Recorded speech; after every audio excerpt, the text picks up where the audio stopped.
Uno de nuestros oyentes nos preguntó por el pueblo de los indígenas Yahi que vivió en el territorio de los Estados Unidos en tiempos pasados.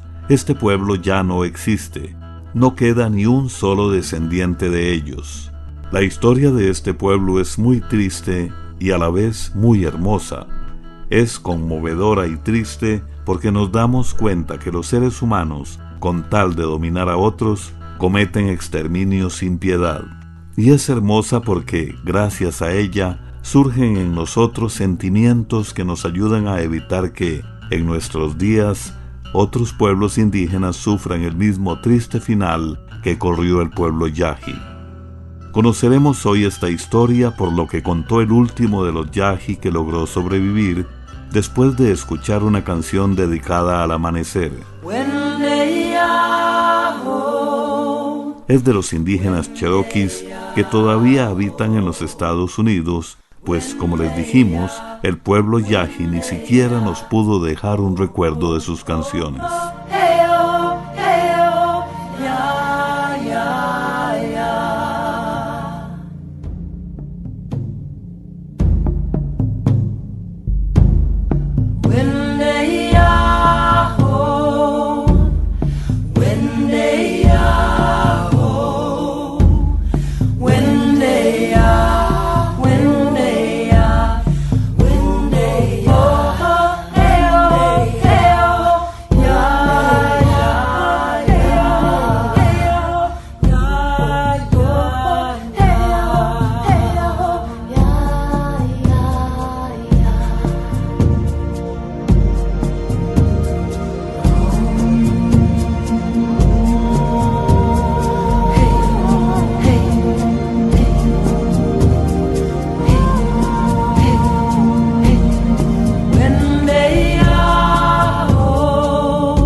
Era la madrugada del 29 de agosto del año 1911. Los perros no cesaban de ladrar en un rancho en California, en los Estados Unidos. Los guardas se levantaron para ver qué pasaba, y como un ave que hubiera chocado contra la cerca, se encontraron un hombre en el suelo. Estaba desnudo, solo medio cubierto con un pedazo de poncho. Tiritaba de frío, o de angustia, o de miedo. Eso jamás lo sabremos. Volvió sus grandes ojos negros hacia los guardas y no dijo ni una palabra, por más que le preguntaron una y otra vez quién era. Le pusieron esposas, lo subieron a un automóvil y lo llevaron a un calabozo que se usaba para los que habían perdido el uso de la razón. El hombre se veía completamente agotado, pero no quería beber ni comer. Comenzó a decir algunas palabras, pero nadie lo podía entender. Por sus rasgos y el color de su piel, se reconocía que era un indígena. Al no poder comunicarse con él, decidieron publicar su fotografía en los periódicos y 2 días después llegó un científico que trabajaba en un museo y conocía algunos idiomas indígenas. El científico le habló en varios idiomas, pero no hubo respuesta. El hombre de grandes ojos guardó siempre silencio. El científico no se quería dar por vencido. Cogió un diccionario que tenía palabras en idiomas que hablaban otros indígenas que habían habitado esas zonas y comenzó a leerlas una a una. Pero el hombre no entendía. Por fin, ya casi perdida la esperanza, el científico pronunció la palabra sigüini, que en el idioma de los indígenas llana quiere decir pino amarillo, y al mismo tiempo le señaló la madera de la cama. Esa palabra sí la entendió, porque así también le decía a su pueblo al pino. Grande fue la alegría de los dos, pues habían comenzado a entenderse. De ahí en adelante, el científico señalaba alguna cosa y con un gesto le preguntaba al hombre cómo la llamaba él. El indígena se lo decía y el científico lo apuntaba. Desde ese día, ese hombre silencioso comenzó a comer y a hablar. Había nacido la confianza al poder entenderse con otro ser humano. Y comunicándose, comenzó una amistad entre el indígena y el científico que habría de durar 5 años y hasta aprendió a hablar inglés. A pesar de eso, el indígena nunca quiso decir su verdadero nombre. Él respetaba las costumbres de su pueblo y era prohibido decírselo a alguien que no fuera de su pueblo, de su propia raíz. Por eso, cuando le preguntaron cuál era, él respondió Ishi, que en su idioma significa hombre, pero sí contó toda la historia de su vida y lo que sus padres y abuelos le habían contado. Pero detengámonos aquí para escuchar la canción Vivir con Valor de Adán Jodorowsky, interpretada por él mismo y por Natalia Lafourcade. Te necesito para sanar este mundo cruel.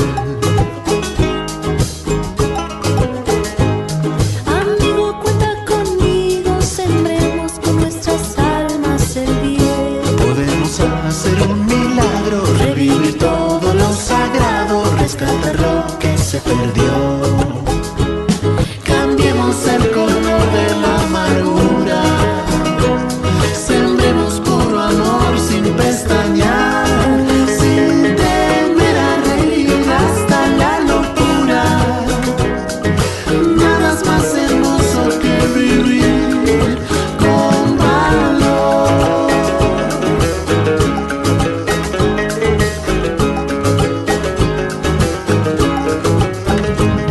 Del cielo caen recuerdos de cantos que fueron parte del ser. Ya no demos por vencida la luz que nos abrazaba ayer. Podemos hacer un milagro, revivir todo lo sagrado, rescatar lo que se perdió. Cambiemos el color de la amargura, sembremos puro amor sin pestañear, sin temer a reír hasta la locura. Nada es más hermoso que vivir con valor.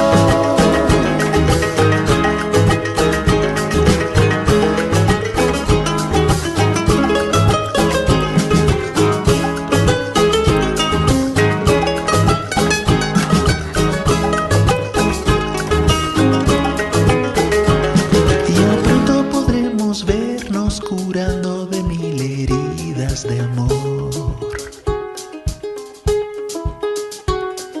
Llenemos con esperanza las almas que ya no sienten calor. Podemos hacer un milagro, revivir todo lo sagrado, rescatar lo que se perdió. Cambiemos el color de la amargura, sembremos puro amor sin pestañear, sin temer a reír hasta la locura. Nada es más hermoso que vivir con valor. Con valor.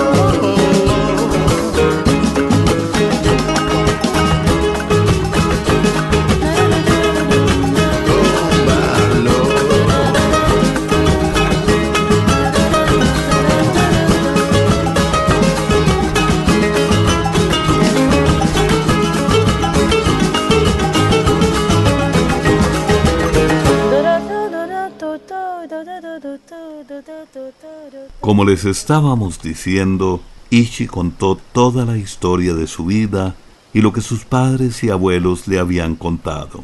Él pertenecía al pueblo Yaji. Por todos eran, tal vez, unas 1000 personas que vivían en las zonas altas de lo que ahora es California. Vivían de la cacería, de la pesca y también de las frutas y raíces que recogían en los montes. Su principal alimento era una harina que sacaban de las semillas de los robles. No usaban utensilios de ninguna clase ni nada que fuera de barro o metal. Solo usaban canastos de todo estilo para transportar y guardar sus alimentos y las pocas cosas que poseían. Era un pueblo alegre y valiente, pero su tragedia comenzó en el año 1849. En ese año se regó la noticia de que los ríos y la tierra de California contenían mucho oro. Miles de hombres blancos de las otras regiones de Estados Unidos y también de Europa llegaron a California. Al llegar a California, unos en grandes caravanas y otros en barco se iban a buscar el preciado metal en las quebradas y arroyos. Se instalaban sin orden y sin ley, respetando solo al más fuerte. Otros, que habían llegado mucho antes de Europa, abandonaban los poblados y las fincas para dirigirse a zonas más ordenadas y seguras. En el año 1860, ya eran 400,000 los buscadores de oro que habían invadido esa región. Los indígenas de esas zonas intentaron permanecer en los montes y valles en que habían vivido durante miles de años, pero paso a paso los fueron arrinconando. Cuando se defendían con sus arcos y flechas y sus cuchillos, o cuando saqueaban los ranchos de los oreros en busca de comida, los hombres blancos se organizaban para castigarlos y tomar venganza. En caballos y con armas de fuego rodeaban los poblados y eran cientos, tal vez miles, los indígenas que tenían que morir a causa de la venganza. En esos años nació Ishi. Él no se acordaba de haber visto nunca un hombre blanco, pues su pueblo había decidido retirarse a los cerros y permanecer escondido. Sin embargo, llegó un año de gran sequía. Desposeídos de sus tierras y arrinconados en una zona estéril y seca, unos cuantos hombres jóvenes decidieron asaltar un rancho de los oreros. Mataron a 3 hombres blancos y se robaron los comestibles. Pero la venganza no se hizo esperar. En una noche de luna, 17 oreros bien armados rodearon en silencio el pueblo de los Yaji. Al amanecer comenzó el ataque. Mataron a hombres, mujeres y niños. Solo unas 50 personas pudieron huir. Entre ellas estaba la familia de Ishi.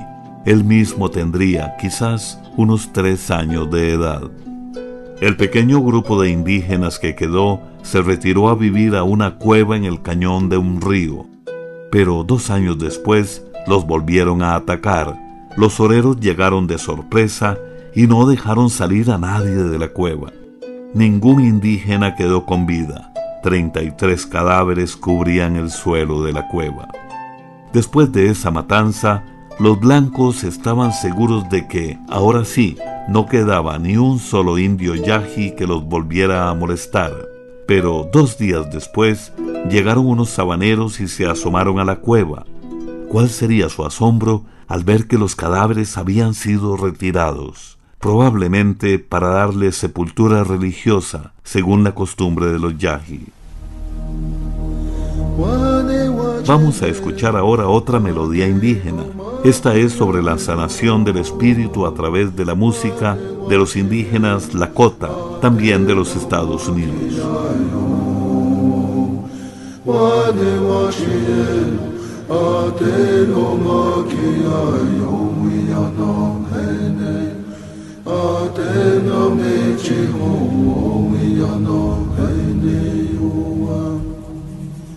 Ashiya che che che lo wane wa che ate no ma ki ayo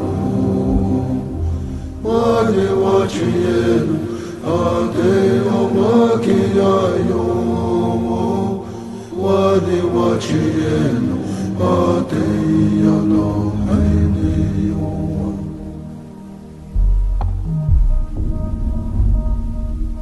Wichone, wichone, wichone, wichone, wichone,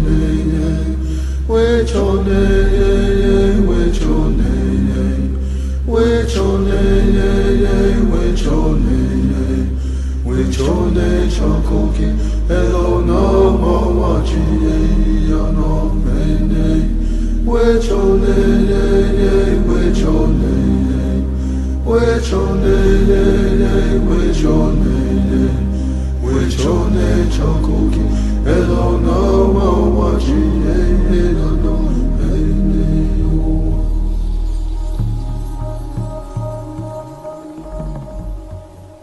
Oshemanayo, Oshemanayo, Oshemanayo, Oshemanayo, Oshemanayo, Oshemanayo, Oshemanayo, wane wachiye yano aineyo.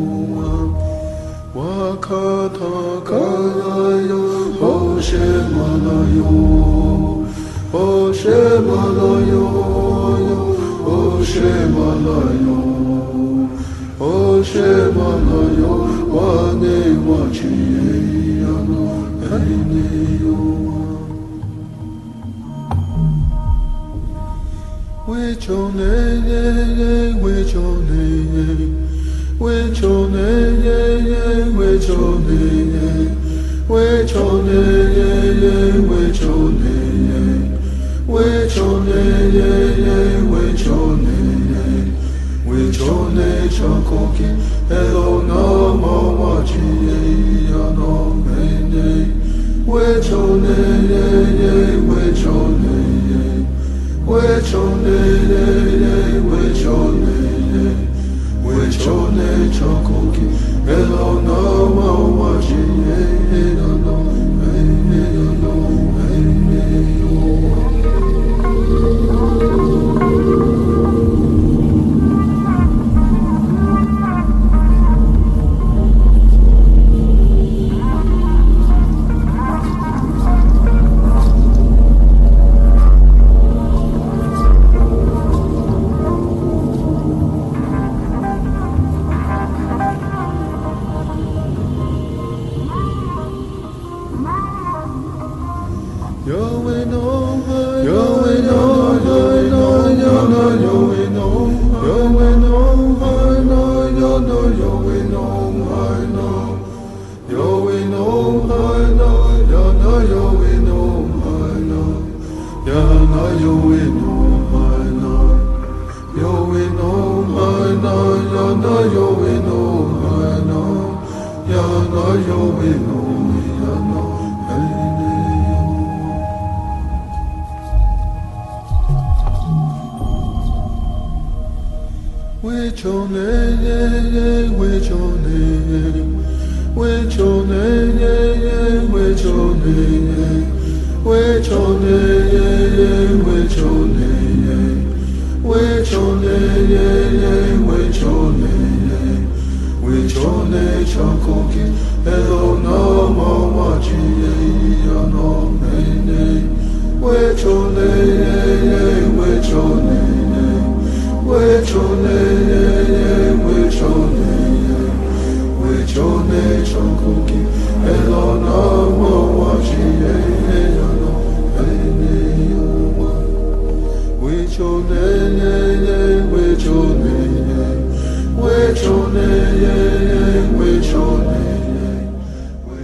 Pasaron muchos años en que nadie volvió jamás a ver a un indígena yaji. Por Ishi se sabe que eran aproximadamente 20 los sobrevivientes. Vivían en el cañón de un río a media altura del paredón. Desde abajo no los podían ver porque los ocultaba una roca. Hacia arriba los tapaban las ramas de los arbustos. Pescaban con arpones, con arcos y flechas. Eran armas que no hacían ruido. prendían fuegos que no humearan y enterraban los tizones. Se cuidaban de solo pisar en piedras, en el agua o en hojarasca para no dejar huella. Si las dejaban, las tapaban con hojas. No podían picar leña. Tenían que vivir sin que nadie los oyera, sin que nadie los viera, sin que nadie los sintiera. Vivir como si no vivieran. 12 años después, a un finquero le pareció ver una vez a un indígena que huía, pero fue como una sombra. En otra ocasión se robaron la comida de un campamento de peones, pero no quedaron huellas. Pasaron 28 años más y cuenta Ishi que poco a poco se fueron muriendo hasta solo quedar él, su madre, una hermana y un hombre mayor. En el año 1908, 2 personas blancas que se dedicaban a medir terrenos encontraron la cueva en el cañón del río, pero en ella solo estaba una ancianita enferma escondida bajo unos petates. Además, había alimentos y cobijas. Cuando volvieron al día siguiente, con intenciones de ayudar a la señora, ésta había desaparecido. Por Ishi se supo que era su madre.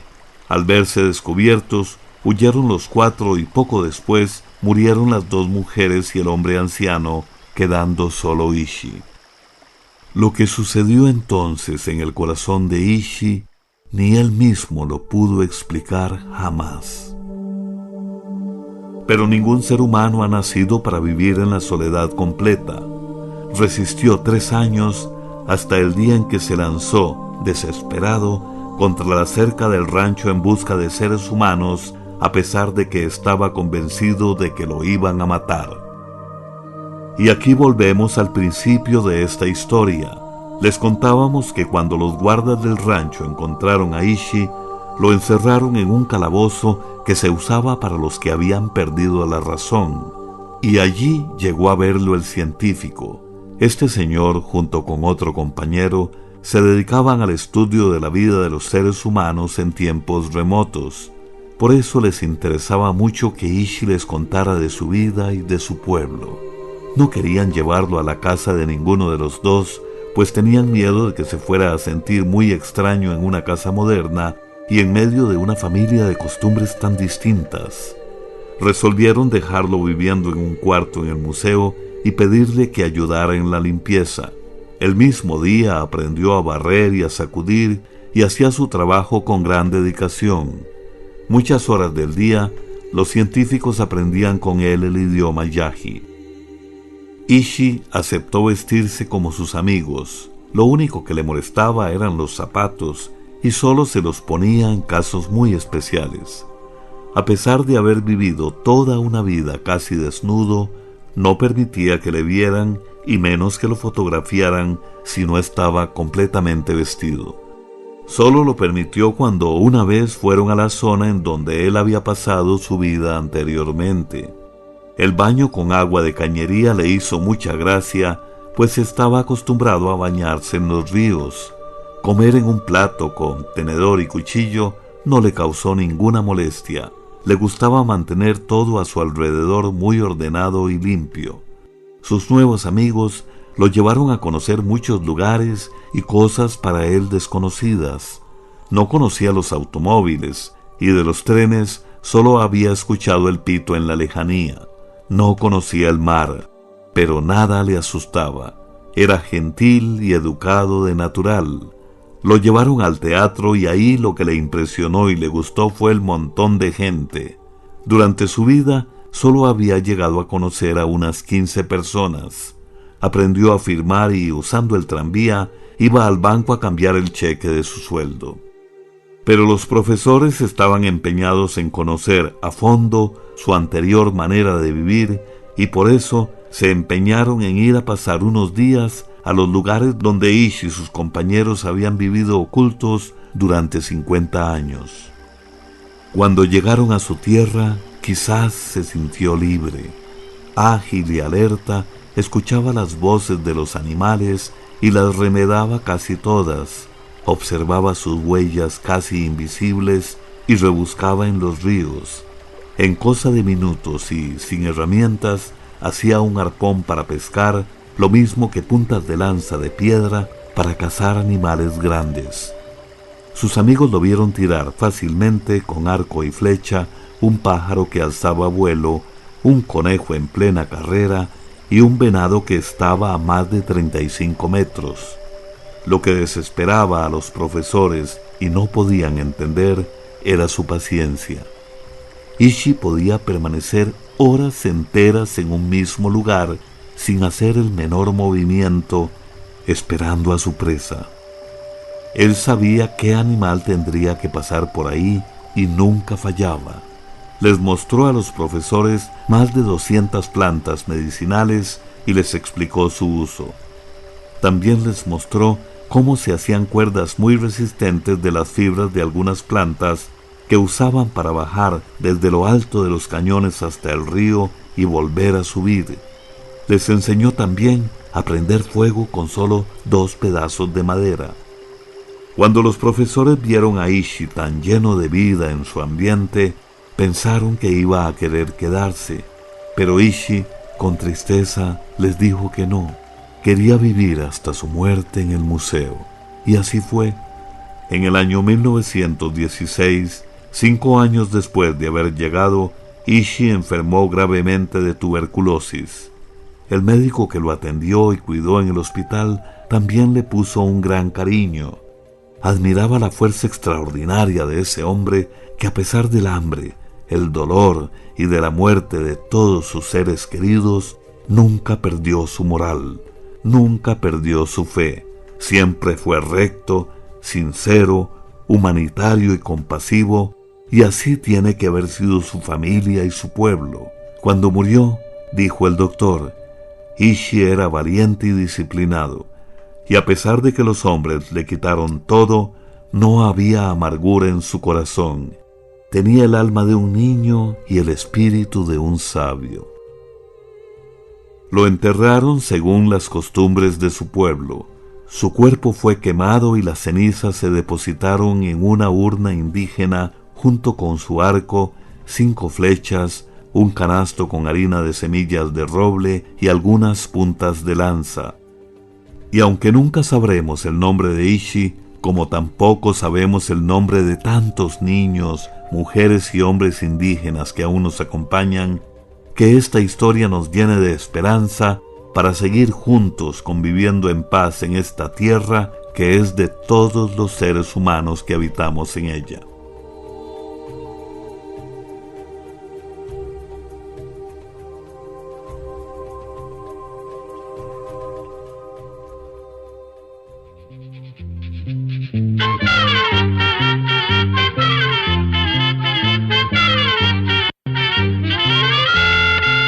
Llegó el momento de despedirnos. Se va a la escuela, se va cantando.